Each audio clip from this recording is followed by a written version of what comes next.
concejala del Ayuntamiento de Medina del Campo. Buenos días al director del museo, que ahora no le veo. Allí le veo ahora. Y buenos días a ti también, René, agradeciéndote las palabras que has dicho. Y buenos días a todos los componentes de la Asociación Cultural Cristóbal de Mondragón y a los componentes de la Orden de la Jarra y el Grifo, que veo que alguno también ha venido a oírme, lo cual es agradecer. Y entonces yo creo que, atendiendo a la conversación que en una ocasión tuve con la Asociación Compañía Cristóbal de Mondragón, pues vamos a dedicar unos momentos a comentar parcialmente sobre temas relacionados con sus actividades. La génesis de los tercios, su vida y cómo alcanzaban los Países Bajos. Países Bajos que comprendían en el siglo XVI los actuales estados de Bélgica, Holanda, Luxemburgo y algún departamento francés del noroeste que pertenecían al emperador Carlos V, rey de España como Carlos I, por herencia. Por su riqueza y situación eran una de las bases de la potencia europea de los Austrias españoles. En pantalla, la familia de Carlos I, de quien comentaremos en algún momento, y en ella podemos ver a Felipe II, su primogénito y heredero. Vemos como hijos naturales a doña Margarita de Parma, don Juan de Austria y el nieto don Alejandro Farnesio, gobernadores de los Países Bajos y en consecuencia relacionados con el tema de hoy.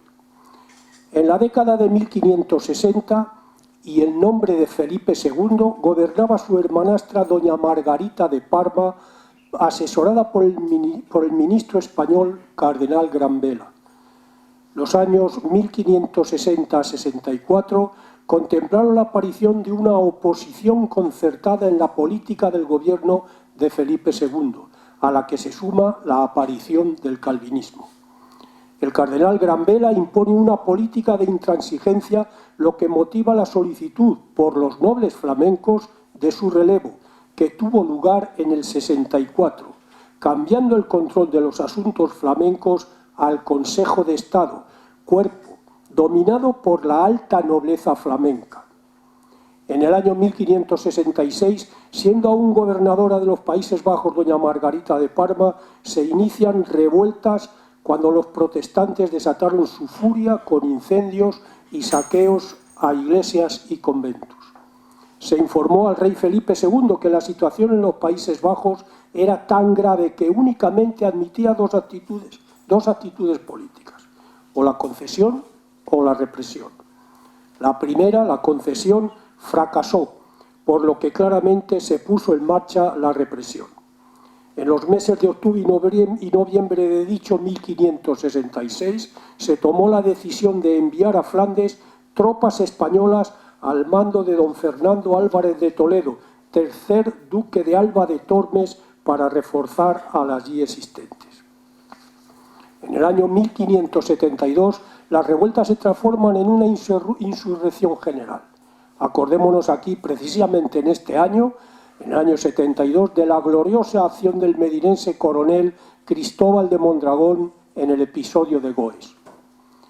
La contienda permanece hasta la paz de Münster en 1647, incluyendo campañas prolongadas e intensas entre 1572 a 1607 y desde 1621 hasta su final en 1647.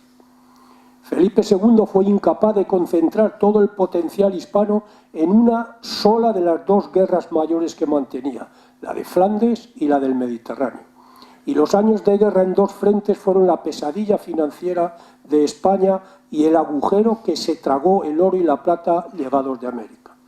El desequilibrio presupuestario fue cubierto mediante préstamos a gran escala, pero ya en 1575 los banqueros se negaron a seguir prestando. Los rebeldes manejaron con destreza su mejor arma, el dinero. Solo tuvieron que prolongar su obstinada resistencia hasta que la bancarrota de la monarquía católica produjera el colapso del ejército español, por medio de oleadas de motines y deserciones.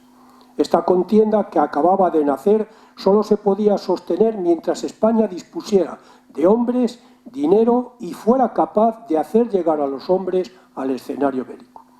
La mayor parte de las tropas españolas que combatían en Flandes se reclutaban lejos de este país y su envío dependía del transporte marítimo o terrestre. La ruta marítima, la más económica y rápida, corría desde el Cantábrico. Se apoyaba en la costa oeste francesa y en el Canal de la Mancha, alcanzando con cierta rapidez las costas de Flandes. La pérdida de Calais, al caer en manos francesas en 1558, los ataques de los hugonotes desde La Rochela y de los corsarios holandeses al servicio de Guillermo de Orange, unidos a la permanente hostilidad de la flota inglesa, cercenó la ruta marítima. No había otra alternativa que utilizar la terrestre.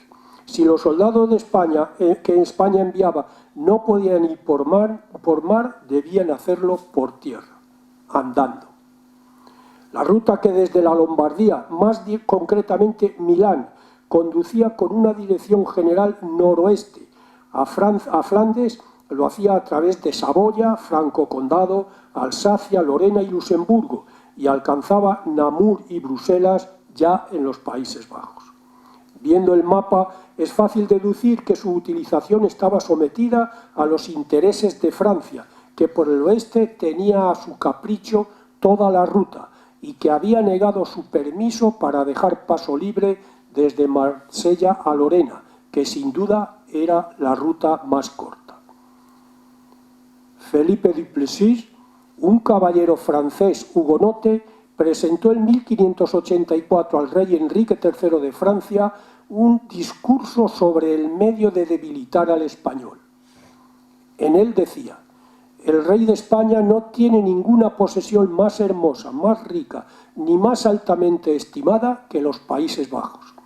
Los sostiene con hombres y los mantiene con dinero de Italia y España, cuyo único paso es el Franco Condado.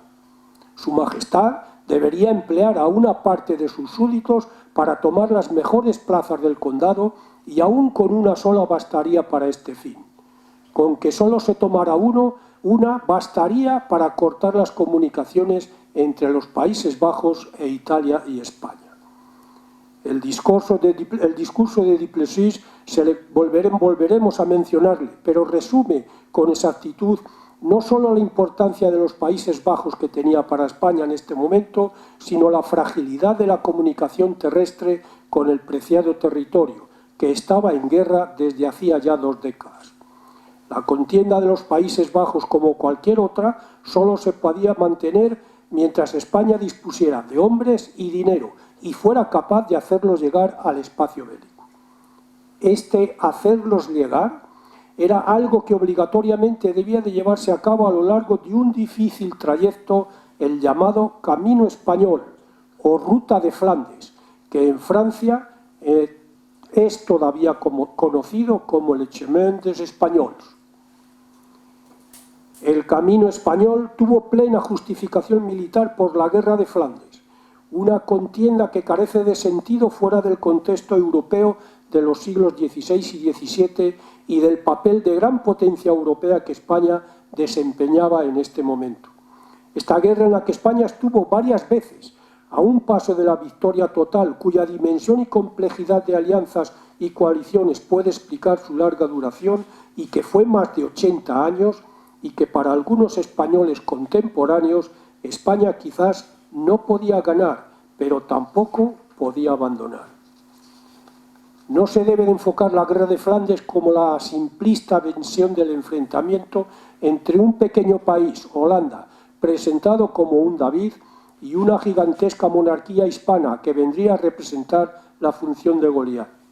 En realidad, de una manera sencilla, era el combate de España, ayudada en ocasiones por Austria, contra toda la Europa protestante. Pero además, España debía combatir en el Mediterráneo contra los turcos y los corsarios berberiscos, añadiendo el enfrentamiento crónico con Francia y la defensa de los territorios italianos. El Camino Español en realidad era un conjunto de itinerarios que, dependiendo de la situación del momento, seguía diferentes rutas. Se iniciaba en tierra peninsular con múltiples reclutas, cuyos resultados se dirigían a Barcelona, Valencia o Cartagena, donde se embarcaban con destino a Génova o sus proximidades, en donde se unían los tercios procedentes de Nápoles y Sicilia. Desde allí alcanzaban Milán, capital y plaza clave de la Lombardía, territorio español en el corazón de las disputas europeas. Era el centro neurálgico del poder español en Europa, más importante incluso que Flandes. Si el norte de Italia estaba en peligro, las operaciones en los Países Bajos pasaban a un segundo lugar. El camino español surgió de la idea del cardenal y consejero real Granvela, cuando en 1563 tuvo que preparar el itinerario más rápido y seguro para que el rey Felipe II, partiendo de España vía Génova, pudiese llegar desde la Lombardía a Flandes, cruzando territorios propios o aliados. En aquel momento el peso político y militar español disponía de una red de alianzas y posesiones que permitían a Felipe II cruzar Europa como un verdadero escenario familiar. El rey de España era duque de Milán y príncipe soberano del Franco Condado. Mantenía desde 1528 alianza estrecha con Génova y era un viejo aliado de Saboya. Alsacia pertenecía a la rama de sus parientes, los Habsburgo, y el ducado de Lorena se mantenía neutral. Una vez atravesada Lorena, las tropas españolas entraban en Luxemburgo, que pertenecía históricamente a Flandes, del que Felipe II era príncipe soberano. En la pequeña secuencia histórica del principio veíamos que en los meses de octubre y noviembre de 1566 se tomó la decisión de enviar a Flandes tropas españolas al mando del duque de Alba. Este fue el primer traslado importante de tropas a través del camino español. El 17 de abril de 1567 el duque se despidió del rey en Aranjuez y el 27 embarcó en Cartagena rumbo a Italia para hacerse cargo de la expedición. En comunicado urgente, la gobernadora doña Margarita de Parma mandó aviso al rey que ya no era necesario el envío de tropas, puesto que se estaba negociando el fin de la insurrección. Pero el rey se mantuvo firme en su decisión. No obstante, rebajó la cifra inicial de 60.000 infantes y 10.000 jinetes, considerando como suficiente unos 10.000 soldados en total. Pocas veces se ha visto un plantel de figuras militares al mando de tropa tan selecta y dispuesta al combate. Cuenta el señor de Brantôme que cuando el duque de Alba pasó a Flandes no quiso servirse de otra infantería que la española. ¿Pero qué infantería? Los tercios de Lombardía, de Nápoles, de Sicilia y de Cerdeña, cuerpo magnífico y bien provisto, sin la menor tacha en las armas, ni en el alarde del vestuario, ni en la calidad y virtud de los hombres, y tampoco en el abastecimiento de víveres o en las pagas, y hasta en las cortesanas que seguían al tercio que en su ornato parecían princesas. En total, 10 compañías de veteranos y 13 de bisoños, venidas de España, era la tropa que caminaba acompañando al duque de Alba. Tropa, veteranos, bisoños, tercio. Creo que es el momento, antes de seguir con nuestro camino español, de ver y comentar el origen, la evolución, innovaciones y estado de momento de los militares que ya estamos mencionando y que van a moverse por el camino español para alcanzar los Países Bajos, cuyos determinados gobernadores vemos en pantalla y donde aparecen algunos que ya hemos mencionado. En el principio del siglo XVI, las características generales de los ejércitos de los reyes españoles fueron similares al modelo medieval. Sin embargo, el esfuerzo de la Reconquista impuso diferencias notables con el modelo mencionado. Comentemos algo de esta evolución. Vayamos primero a los tiempos cuando el soberano espera el apoyo eficaz y gratuito de las mesnadas señoriales, pero no siempre lo obtenía. Incluso se les enfrentaban los mismos que tenían el deber de ayudarles. Aquí se inicia el desarrollo de la idea de tropa permanente, compuesta por soldados disciplinados y leales, pero tales proyectos siempre tropezaban con el problema financiero. En las Cortes de Burgos de 1338 se organiza el servicio de vasallos del rey, que recibían una soldada en tierras o en dinero y que reclutaban sus peones. Entonces fue cuando apareció en Castilla el soldado, el que recibía del rey un sueldo, la soldada, y que en el servicio no constituía una obligación natural ni política, sino que era el resultado de un contrato. Las Cortes de Valladolid de 1385 y las de Guadalajara de 1390 vuelven a ocuparse del tema. Pero fue necesario esperar a los reyes católicos, que con las experiencias de la Guerra de Granada pusieron orden e hicieron surgir una nueva y revolucionaria organización militar. Desde 1493 comenzaron a crearse las Guardias de Castilla, con 25 unidades de 100 lanzas cada una. De las 25 unidades, 20 eran de hombres de armas y 5 de jinetes, dando prioridad a los jinetes, inspirados en las características de la caballería mora. La creación de una caballería pesada de las Guardias de Castilla constituyó la primera institución permanente del reino, y la tendencia a montar a la jineta era tan fuerte que a principios del siglo XVI no existían más que 10 unidades de hombres de armas y 26 de jinetes. Los hombres de armas iban armados de pies a cabeza, con un estoque o una espada, una maza y una lanza llamada de arandela, es decir, provista en su parte más gruesa de una protección en forma de embudo para la mano. El uso de este tipo de lanza requería de un ristre, apoyo en charnela fijado a la derecha del peto para sostener en posición de parada. El jinete montaba de manera de los moros y llevaba un armamento más ligero, peto con faldones de malla, celada, espada, puñal y ballesta. Podían llevar una dobladura, son los antepasados de la caballería ligera. En cualquier caso, la nueva organización militar española se desarrolló metódicamente a partir de 1495. En la composición del primer cuerpo expedicionario enviado a Italia bajo el mando de don Gonzalo Fernández de Córdoba ya aparece el primer inicio. Su crónica, manuscrita, nos dice que en la primavera de 1495 embarcaron 5.000 infantes españoles y 600 hombres de a caballo a la usanza de España, jinetes. Aquí se inauguraba una política de intervención militar extrapeninsular que habría de durar casi 2 siglos. Pero a consecuencia de la Guerra de Granada y la paz interior restablecida gracias a las vigorosas acciones de la Santa Hermandad, se produce un relajamiento en el esfuerzo militar. Para remediar este estado de cosas, según ordenanzas de 1495, se ordenó un armamento general del pueblo. Todos los individuos, excepto los religiosos consagrados, debían tener en su casa o en su poder armas convencionales, ofensivas o defensivas, según el estado e manera e facultad de cada uno. Se establecieron unos niveles basados de la siguiente manera: los más ricos con coraza de acero, casco y celada como defensivo, y como ofensivo larga lanza, espada y puñal. Los medianamente ricos con coraza, capacete y escudo como defensivo, y como ofensivo la lanza larga. Los que tenían aptitudes para el tiro con ballesta o espingarda, que cambiaban por el escudo y la lanza. Los menos ricos con capacete, espada, lanza larga y dardo o lanza media y escudo.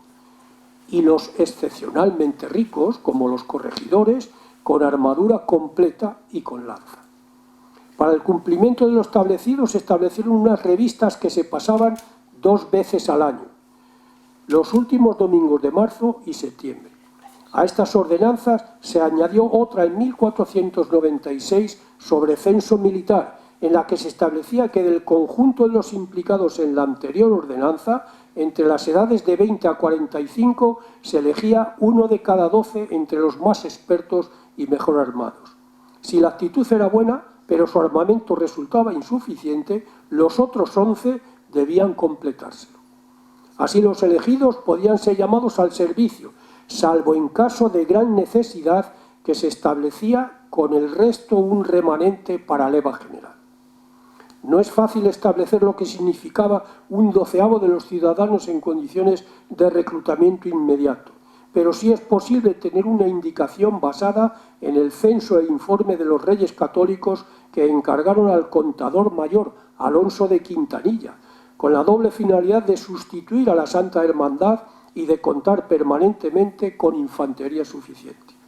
El consejero declaraba que, exceptuando Granada, paréceme que puede haber en ellos un cuento, 1.000.000, e 500.000 vecinos, poco más o menos, de los cuales podrán ser de tierras solariegas, de caballeros e otras personas legas, 250.000 vecinos, a mi ver pocas más o menos.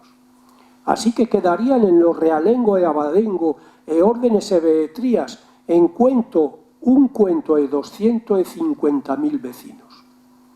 Tras cálculos admitidos por historiadores y demógrafos, basados en el informe Quintanilla, el número total de hombres susceptibles de llamamiento para el servicio de armas sería de 4.700.000 habitantes y la reserva de unas 450.000 personas.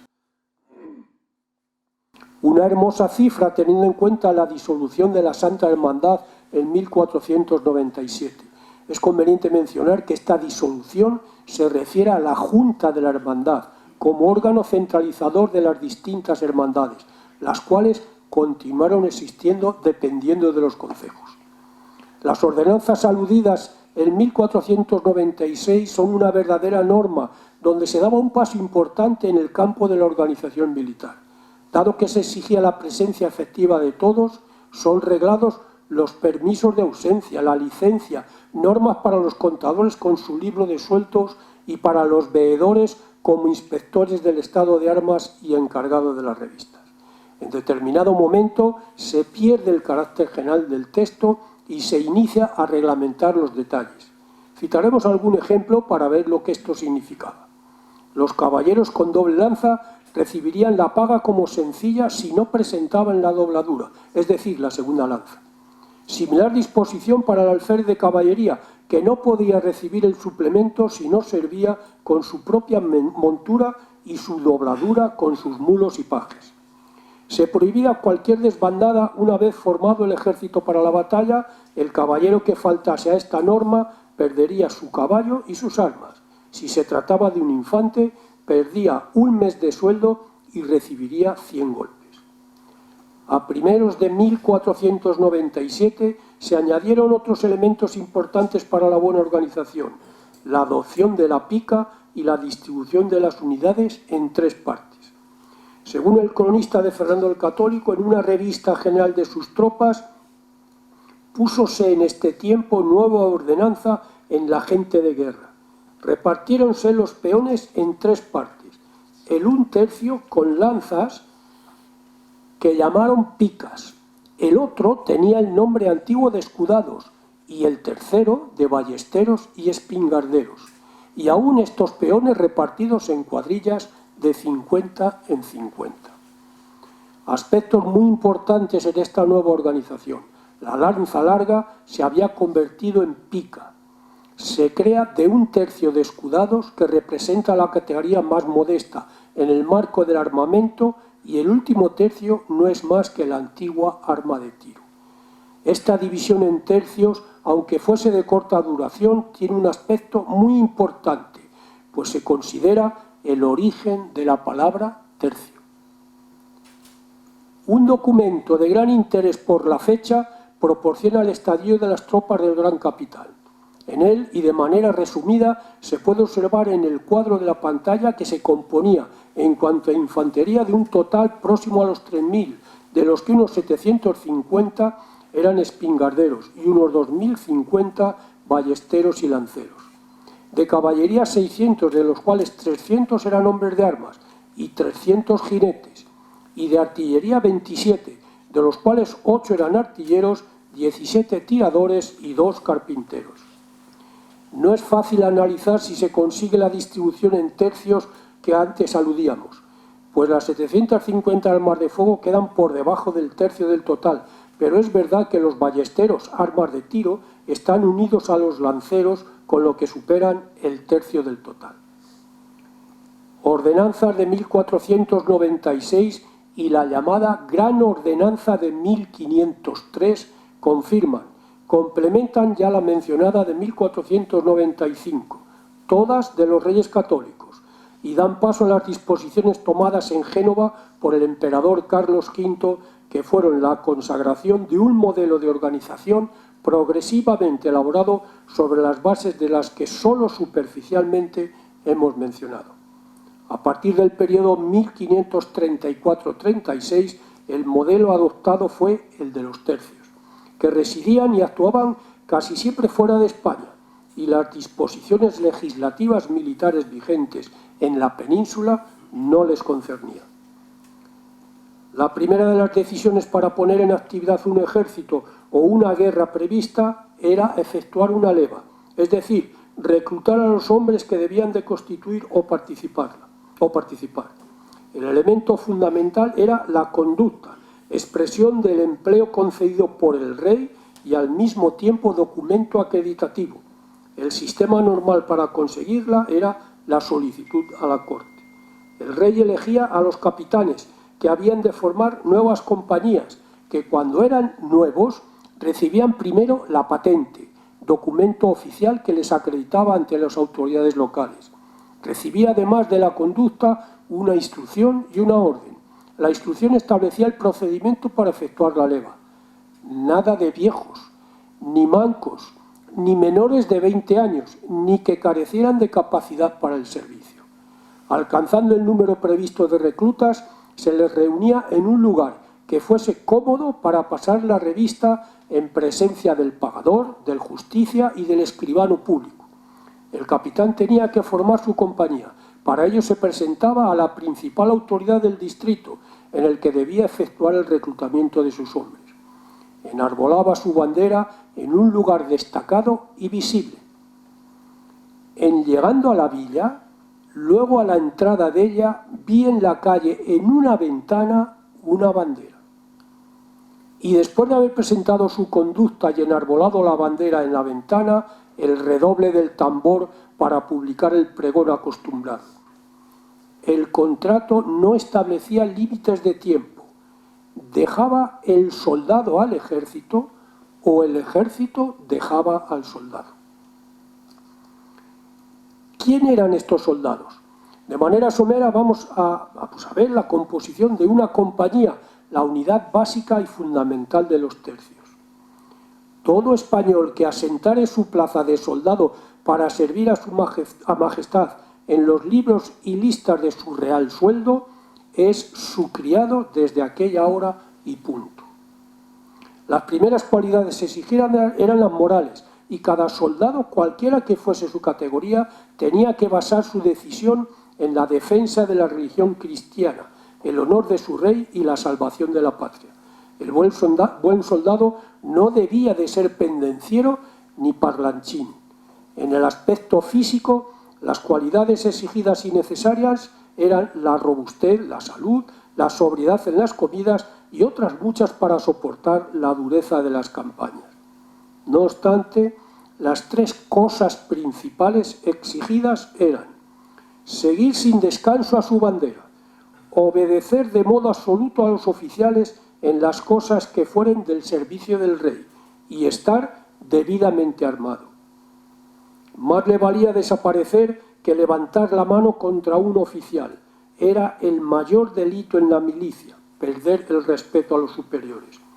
En estos tres puntos se anudaban todas las demás cualidades militares que elevaban al soldado en su profesión y en su jerarquía. El cabo era un grado muy antiguo que incluso existió antes de los de sargento y alférez, a pesar de ser estos de mayor categoría. Como jefe de escuadra era elegido por el capitán y tenía que ser superior a los otros soldados en valor, virtud, experiencia y diligencia. Podía ejercer el empleo de sargento cuando hubiera que suplir en caso de ausencia, enfermedad o baja en combate. Era necesario que supiera escribir y que fuese apto para cuantas tareas de confianza le fueran encomendadas. Lo esencial de su competencia era velar por la buena policía, el buen estado de las armas y la instrucción. Y le correspondía directamente la formación de los reclutas, ocupándose particularmente de los enfermos. Debía de ser soltero, su escuadra era su familia e iba siempre armado como un simple soldado, según la especialidad de su escuadra. El empleo de sargento fue creado inmediatamente después de la Guerra de Granada, a finales del siglo XV, a petición de los capitanes. Normalmente el soldado elegido para sargento era un cabo, aunque a veces podría ser un soldado. Debía de ser apto, hábil, razonable, valeroso y experto en la milicia. Tenía que saber escribir y sobre todo hacer cuentas, pues manejaba una serie de listas de los efectivos para diferentes fines. Llevaba cota de malla, por lo menos las mangas, y por encima un buen coleto de piel de búfalo. Fuera de los actos de servicio, el sargento no podía golpear a un soldado por motivo alguno y era el encargado de la disciplina en lo referente al juego, plaga de los ejércitos. Era el encargado de la instrucción y formación de los soldados y determinaba a qué arma convenía cada uno para que cada uno fuera destinado. Los soldados de alta estatura llevaban coraza y pica, los fornidos el mosquete y los de mediana o baja estatura el arcabuz. El soldado debía tener buenas armas, es lo que más honor les daba. Era el rey el que proporcionaba las armas, pero los pagaba el soldado. La temible potencia de la infantería española se basaba en la combinación del arma blanca, espada y pica, con el arma de fuego, primero arcabuz y después mosquete.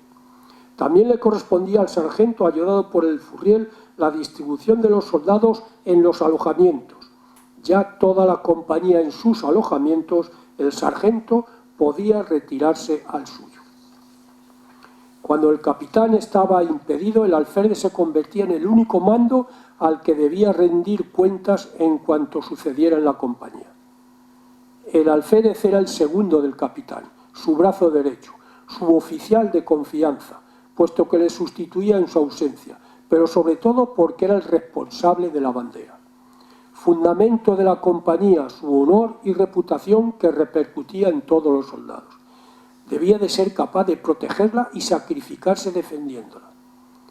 En la derrota de Heiligerlee, de 7 de los 10 alféreces que combatían murieron en el cumplimiento de su deber, pero ninguna enseña del tercio de Cerdeña cayó en poder de los rebeldes. Debía de ser corpulento, fuerte, hábil y gallardo para presentar una buena estampa en cualquier momento. Pensar en vuestro Cristóbal de Mondragón, a quien el emperador le nombró directamente alférez. Tenía que ser español y se requería una antigüedad de 5 años como mínimo para pretender el honor de llevar una bandera. La bandera que se utilizaba diariamente era más pequeña que la de las paradas y formaciones. Normalmente medía unos 70 metros y como asta la sostenía una pica de 2,5 metros más o menos. Las picas medían hasta 5,42 metros y la bandera de la tela era de tafetán, teñido con el color elegido por el capitán, pero siempre con la cruz de San Andrés.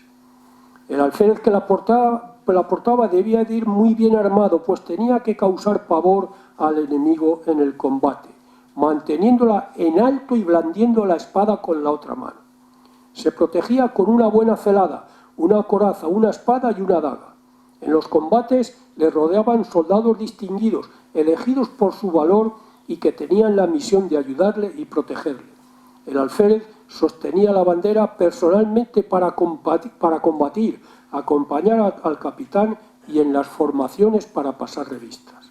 Él y la bandera se alojaban de un modo especial, aparte de los demás y en un lugar seguro. Después de la bandera, el primer cuidado del alférez era el pífano y los 2 tambores, puesto que tenían la misión de dar publicidad a los bandos y de transmitir todas las órdenes. Normalmente el alférez era el guía de la unidad, pero si el capitán deseaba hacerlo personalmente, le entregaba la bandera. El capitán es el oficial de mayor graduación de la compañía. La reputación del grado de capitán da una buena idea de su importancia, pero también proviene del glorioso y casi legendario recuerdo de los grandes capitanes del comienzo del siglo XVI, entre los cuales destaca inevitablemente la excepcional figura de don Gonzalo de Córdoba, justamente conocido como el Gran Capitán. Las armas del capitán eran algo distintas según la especialidad de la compañía. El capitán de piqueros llevaba la coraza con todas sus piezas, una fuerte rodela con adornos, una celada y una espada. También podía llevar una pica. El de arcabuceros o mosqueteros llevaba las mismas armas, pero en vez de pica, un arcabuz o un mosquete. Elegía a los cabos entre los soldados más meritorios y más capaces, y con similar criterio para los sargentos y el alférez. Tenía que saber leer y escribir, y además de los cargos mencionados, elegía al furriel, al barbero, al capellán y a los músicos, aunque estos no fueran militares. Todos los capitanes debían de llevar en sus compañías 25 soldados con corazas y alabardas, formando 5 filas de 5 hombres cada una, como protección de la bandera. Esta escolta iba a vanguardia si la compañía era de arcabuceros y a retaguardia si era de piqueros. Y detrás de la escolta iban un tambor y un pífaro para regular y amenizar la marcha. Por encima de la compañía, el tercio disponía de sargento mayor, que nombrado por el capitán general era el superintendente de todos los sargentos del tercio, y todo el tercio estaba bajo el mando de un maestre de campo, quien disponía de auxiliares como el tambor mayor, el auditor y el barrachel, capitán de campaña, el furriel mayor, médico cirujano y capellán mayor.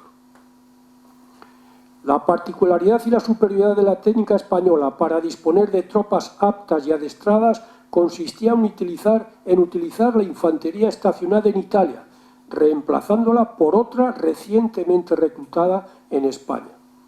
El rey iniciaba la campaña con soldados bien instruidos, a la vez que reorganizaba las reservas, de tal modo que disponía permanentemente de unos tercios aguerridos. Los efectivos de la primera expedición a Flandes de 1567, bajo el mando del duque de Alba, disponían de 13 compañías de bisoños para reconstituir un mínimo de reserva en Italia. De acuerdo con la revista del 12 de julio de 1567, la distribución de dicha expedición es la que se observa en la pantalla. La mayor parte partía del corazón de España, de Castilla, donde reclutaban la mayoría de los efectivos. La primera fase consistía en reunir reclutas en los puestos reguladores y alcanzar Sevilla, Málaga, Cartagena y Barcelona, que constituían los puntos de partida para una segunda fase, embarque y transporte con destino a Italia, donde eran distribuidos entre el Milanesado, Sicilia y Nápoles. Estas fuerzas constituían las compañías de bisoños mencionadas.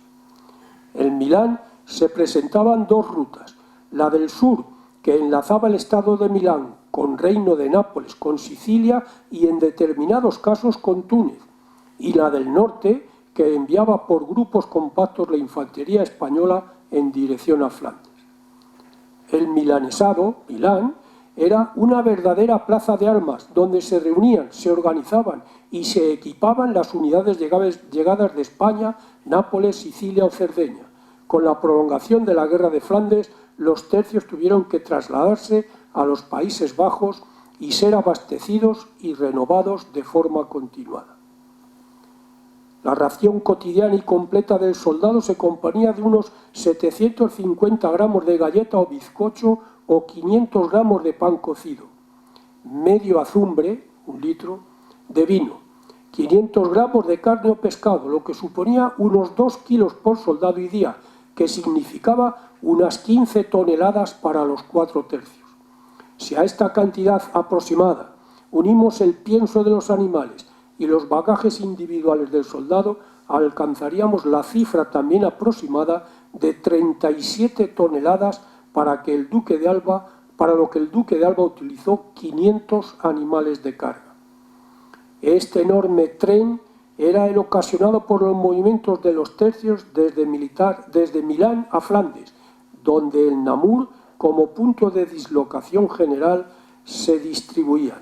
Inicialmente en alojamientos, en el caso de la expedición del duque de Alba, en Bruselas, Lier, Gante y Enghien, y la ruta que tenían que seguir para alcanzar los puntos mencionados era el camino español. Si las circunstancias eran normales, los tercios podían cubrir la distancia entre Milán y Namur en unos 48 días, aunque en algunas ocasiones este tiempo podía ser rebajado.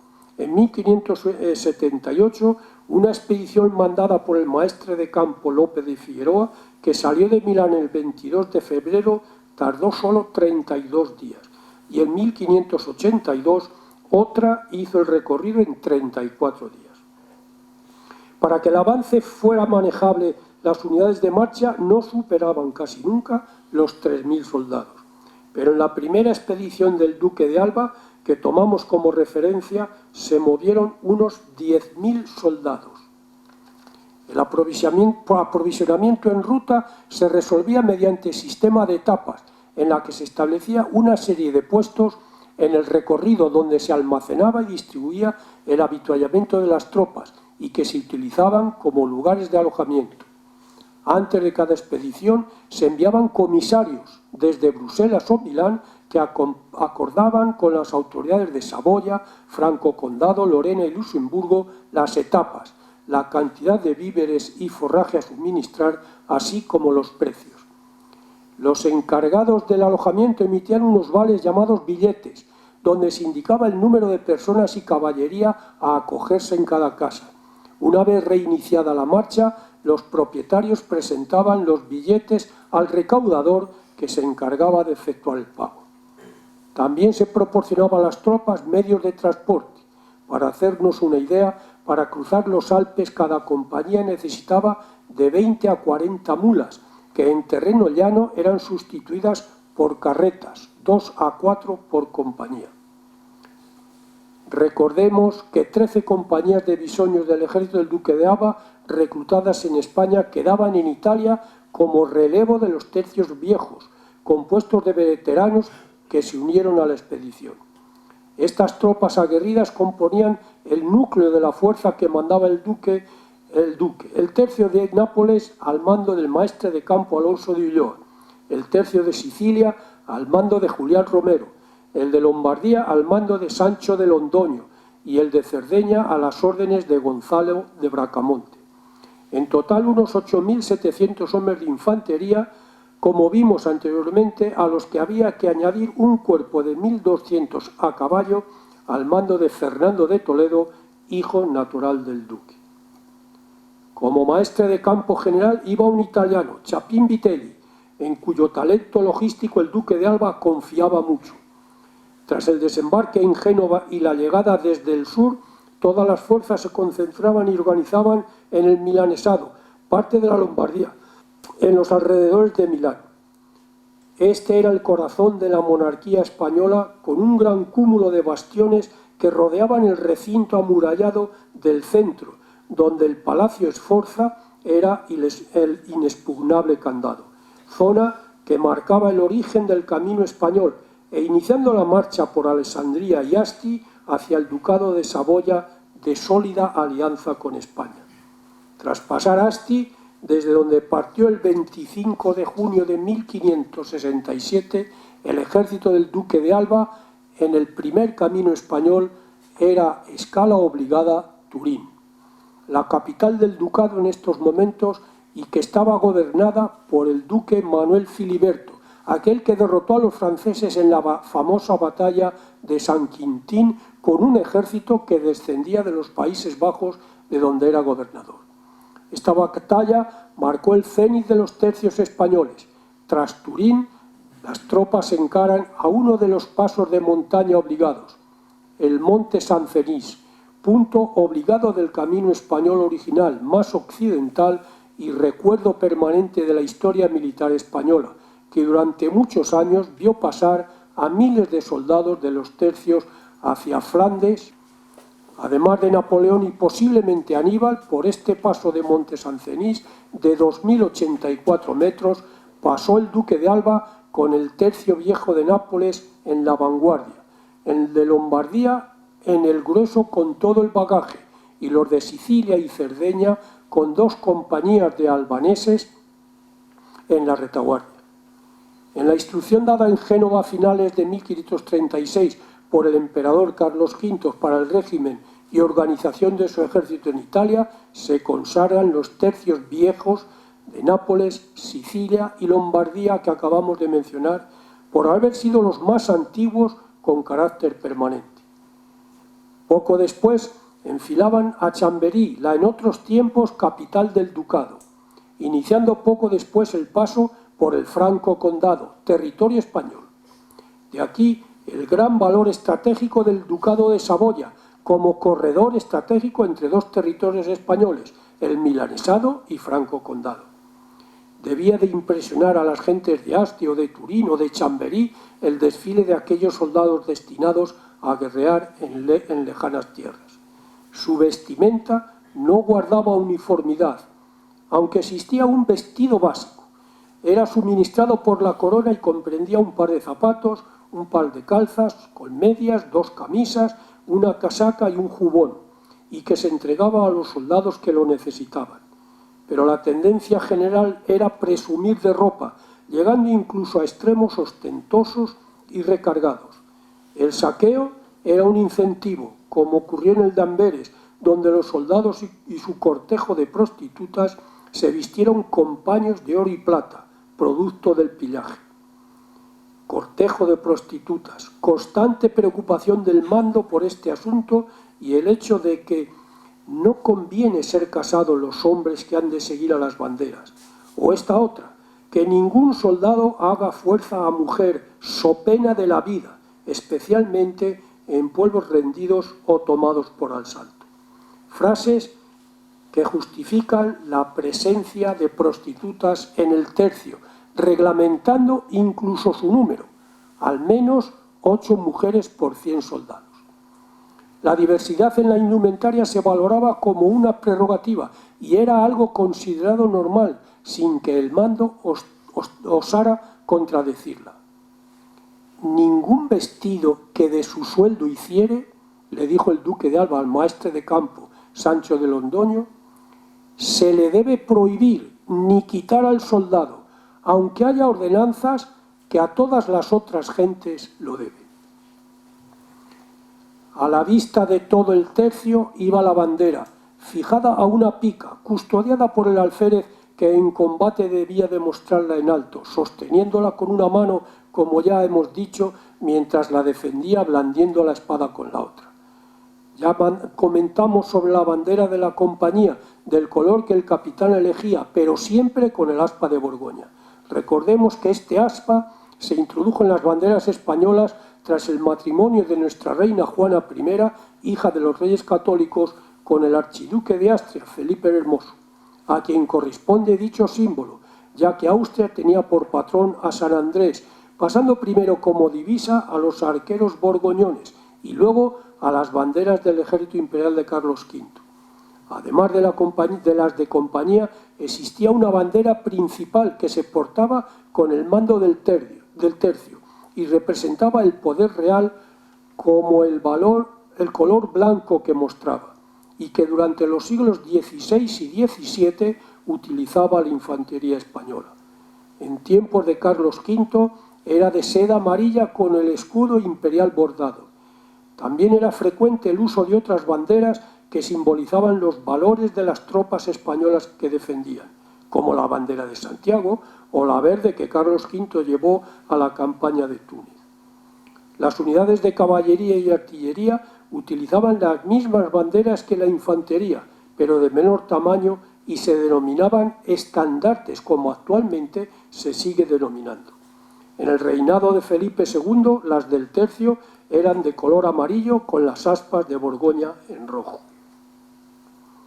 Cuenta Henry Kamen, en la biografía del duque de Alba, que los agentes del rey habían estudiado y escogido la ruta con anterioridad a que la iniciara el duque, pero añadía que nadie había imaginado que todo un ejército podría trasladarse por esa ruta por los evidentes problemas que planteaba. Pero ya estábamos alcanzando el Franco Condado, el eslabón más fuerte del camino español y el más antiguo patrimonio de la Casa de Borgoña. Era el territorio más querido por Carlos V, su señor natural, de quien lo heredó su hijo Felipe II, ambos condes de Borgoña y soberanos del Franco Condado. Siempre leal a la corona hispana, pero con la amenaza constante de los franceses para cortar la ruta española. A esto hay que unir la natural dificultad del recorrido con numerosos y caudalosos ríos a atravesar. Al mitad del camino, Besanzón, la capital actual del condado, que siempre tuvo gran importancia por estar situado en un estratégico emplazamiento. Tras el condado se da paso a la frontera con Lorena y Alsacia, la primera meseta montañosa, la segunda una planicie y ambas separadas por la cadena montañosa de los Vosgos. El duque de Alba entraba en el ducado de Lorena, que estaba encerrado entre el Imperio Romano Germánico al este y Francia al oeste, con unos límites fronterizos no muy claros y cambiantes surgido del mundo feudal. Un mosaico de territorios que iban jalonando al camino español y que daba pie a interminables querellas, litigios y enfrentamientos. El eje principal pasaba por Port-sur-Saône y Nancy, la capital del ducado. La vista debía de dejar satisfechos a los componentes de los tercios del duque de Alba, porque poco después alcanzaban Thionville, en Luxemburgo. Ya estaban en Flandes. El camino, después de Thionville, más sencillo, alcanzaba Namur, base de partida de las operaciones en Flandes. En Luxemburgo y Namur se iniciaba la distribución de las compañías en los distintos tercios entre los acuartelamientos y alojamientos preparados antes de su llegada, de acuerdo con las necesidades del despliegue. Namur se convirtió en el pivote principal del dispositivo, rodeando la ciudad con un cinturón de bastiones que aumentaron considerablemente su seguridad. Desde aquí se establecían los corredores que daban paso a Gante, a Brujas, a Lieja, a Bruselas y a Amberes, como puntos clave para las acciones posteriores y donde se reforzaban a las tropas ya estacionadas en los Países Bajos. La organización militar española se componía de tropas españolas y otras de las naciones, como así se decía a los diferentes grupos étnicos que las nutrían: valones, italianos, ingleses y sobre todo alemanes, justificado por la diversidad de los dominios de la corona. En Namur, en 1578, a los 31 años, murió don Juan de Austria, hijo natural de Carlos V, siendo gobernador y capitán general de los Países Bajos. Murió entre sus soldados y banderas. Y tal como solicitó, está enterrado en el Escorial con su padre. Su sucesor fue Alejandro Farnesio. Recordemos ahora el consejo que, mencionando al principio el caballero Duplessis, presentó al rey francés, quien vio con claridad el punto débil de España y tomó nota del consejo de Duplessis. En 1593-94 invadió Borgoña y cortó el Franco Condado. España debió buscar otra ruta más al este, por Tirol y Alsacia, pero el sucesor del duque de Saboya, Manuel Filiberto, el gran aliado de España, fue su hijo Carlos Manuel I, que, ambicioso, acabó aliándose con Francia en contra de España, obligando a derivar hacia el este la ruta del camino español. Inicialmente al extremo este de Saboya y posteriormente con las presiones francesas hacia los cantones suizos. Francia no trataba de conquistar el Franco Condado, sino de desbaratar la ruta, destruyendo las plazas fortificadas que servían de jalones o etapas a los tercios. Lo mismo que en Saboya, hubo que derivar hacia el este, estableciendo una nueva ruta: Milán, Tirol, Alsacia-Lorena y Luxemburgo. En 1621 España pierde el control sobre Alsacia. No nos queda más que atravesar por los estados alemanes del Rin. pero Francia siguió aumentando la presión y esta ruta alternativa también quedó bloqueada.